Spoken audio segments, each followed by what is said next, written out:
Ya, assalamualaikum warahmatullahi wabarakatuh. Good morning. How are you today?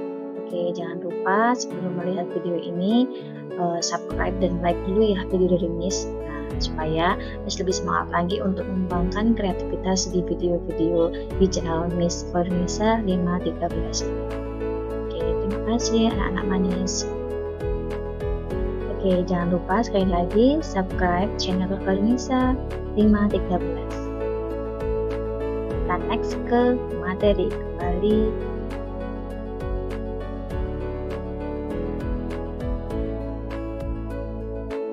Oke, pada kali ini Miss akan membahas 16 tenses ya. Namun di sini tidak akan semua Miss bahas, tapi setidaknya kalian mengetahui apa saja sih 16 tenses itu, gitu kan ya. Lanjut. Oke, jadi 16 tenses itu mempunyai 4 kunci ya Nak ya. 4 kunci ini yang perlu kalian pegang. Yang pertama present, kemudian future, kemudian perfect, kemudian future perfect. Jadi ketika kalian sudah menghafal 4 kunci ini, maka 16 tenses itu akan kalian kuasai, akan kalian hafalkan dengan mudah. Yang penting itu tadi kata Miss, 4 kunci harus kalian pegang dulu. Oke, jadi ke-16 tenses itu ini dia ya Nak ya. Ini Miss bagi di kanan dan kiri. Sebelah kanan ini merupakan verb to atau past, sebelah kiri merupakan present atau verb one. Jadi ya, yang pertama ada present, kemudian present continuous, kemudian future, future continuous, perfect, perfect continuous, future perfect, future perfect continuous. Nah, tadi kan Miss bilang kalian harus menguasai terlebih dahulu 4 kunci di dalamnya. Ada apa tadi? Present, kemudian future, perfect, future perfect. Nah, setelah itu bawahnya kalian tambahin continuous ketika sudah menguasai 4 kunci itu, gitu ya. Nah, kemudian kalau misalnya sudah kalian hafalkan present, kalian tambah continuous bawahnya, present continuous gitu. Future, kemudian future continuous begitu dan selanjutnya. Oke. Hanya di sini di sebelah kanan ada past ya. Kalau di past ini kunci ketiga. Ketika kalian sudah memegang 4 kunci, 4 hafalan tadi ya, present, future, perfect, future perfect. Di bagian past ini tinggal di depannya kalian tambahin past. Nah, kunci yang kedua tadi, setelah 4 tadi kalian hafalkan, bawahnya tambah continuous. Kunci ketiga, kalian di bagian past ini kalian di setiap awalan past ini kalian tambahin past semua. Jadi past continuous, past future continuous, past perfect continuous, past future perfect continuous. Begitu ya Nak ya. Jadi harus memegang 3 kunci. Sampai sini paham? Oke, 3 kunci itu yang pertama 4 tadi ya, 4 present, future perfect, future perfect. Nah, yang kedua kalian setelah itu ditambahin continuous di bawahnya. Nah, setelah itu bagian pastnya, di bagian past kalian tambahin di awal past semua. Nah, maka kalian akan hafal dengan mudah 16 tenses tersebut begitu. Nah, di sini Miss akan melanjutkan ya. Jadi ke-16 tenses tersebut tidak akan Miss kupas pada hari ini di video ini langsung, enggak ya. Jadi Miss bagi. Jadi di sini Miss akan bahas terlebih dahulu yaitu present atau simple present. Bisa kalian sering dengar kayak gitu ya. Nah, di sini punya 2 rumus.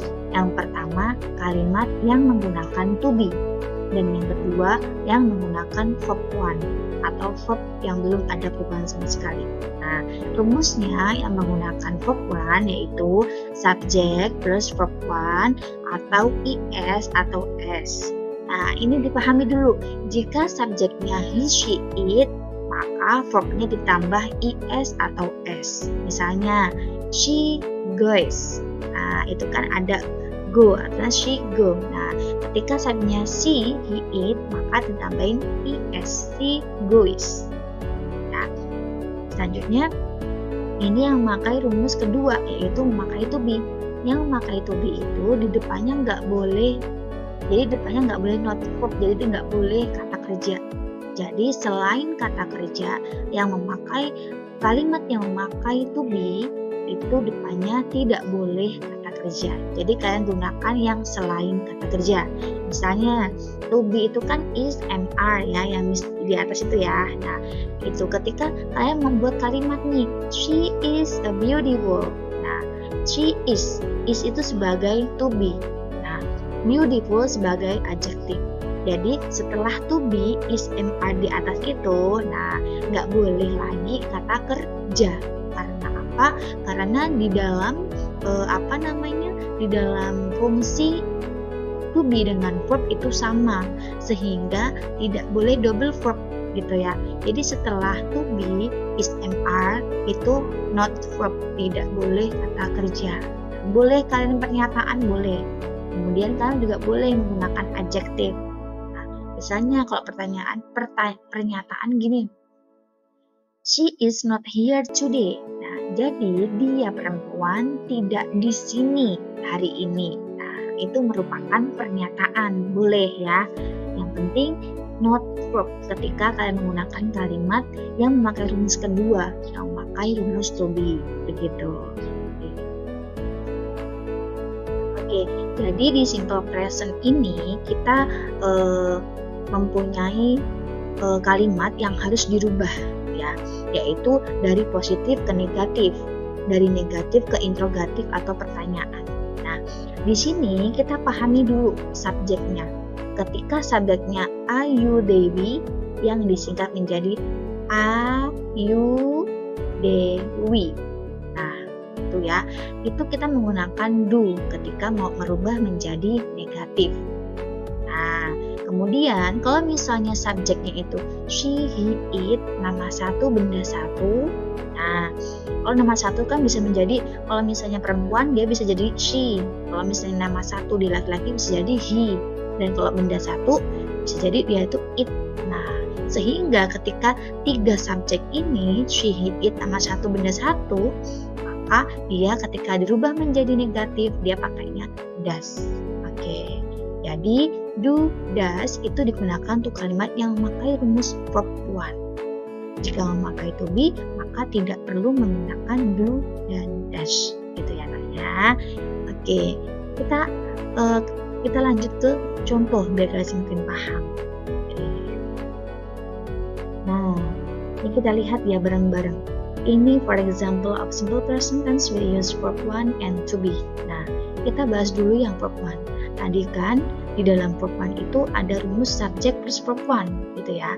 Jadi di sini Miss ambil contoh nih, bisa dibaca ya.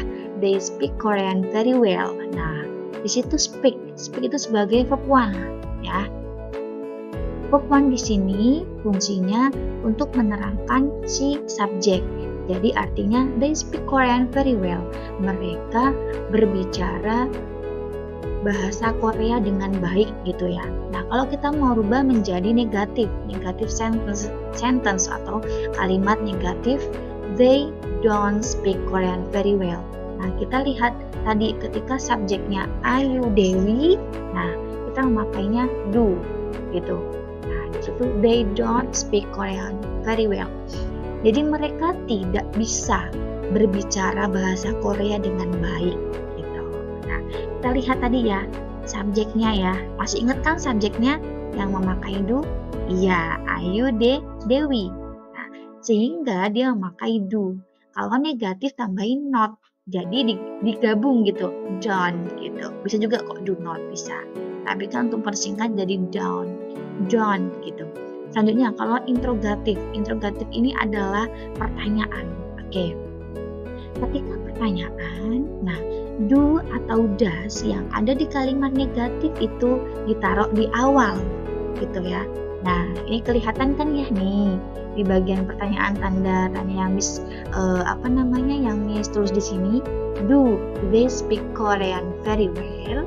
Apakah mereka berbicara bahasa Korea dengan baik? Nah, itu kan pertanyaan. Jadi kalian harus pahami nih apa yang perlu didepankan ketika interrogatif. Ya, yang didepankan adalah do-nya. Nah, di sini ya. Jadi di sini fungsi do itu untuk menyatakan bahwa subjeknya Ayu Dewi dan untuk membuat kalimat interrogatif atau kalimat pertanyaan. Oke, selanjutnya misalkan menerangkan yang memakai to be ya. To be masih ingat ya, to be present tense ada is, am, are. Nah, di sini Miss ambil are. Kenapa? Jadi setelah kita memakai kalimat subject plus to be, maka ingat kembali not verbs depannya, tidak boleh kata kerja. Nah, sehingga they are students in senior high school. Nah, di sini they are. Kenapa Miss pakai are? Karena subjeknya itu they.